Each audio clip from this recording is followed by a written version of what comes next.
I always thought that charity was the biggest fraud. Now, I think I was very awake even when I was very young.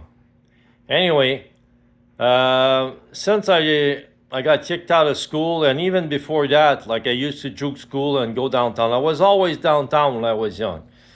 For some reason, I was attracted to the corner of St. Catherine and Atwater. I always wanted to go to St. Catherine and Atwater. I don't know why, but I was attracted to that spot. There must be some type of energy there, you know. That's where the the old Montreal Forum used to be.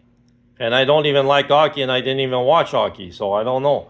Um, but the old Montreal Forum is I did an entire block, right, from St. Catherine to Maisonneuve, then from Atwater to Lambaye-Closse, and then later on in life, that's what's even more strange. I'll talk about that too. Is that I ended up eating and playing chess every day, like I think for 10 years at the corner snack bar, which was right beside the forum, but on the other side, you know. So anyway, I would walk downtown all the time, and back then there was not as many homeless as today. You know,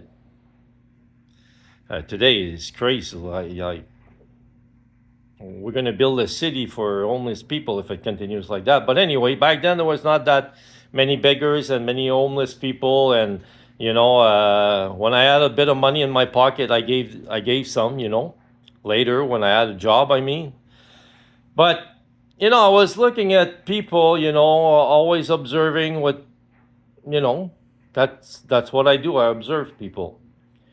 So I was looking at these people go to church, and these beggars, they were asking people for money, right? Because they know they go to church. So the beggar in his head is saying, well, they believe in God, so Jesus says, you got to take care of the poor.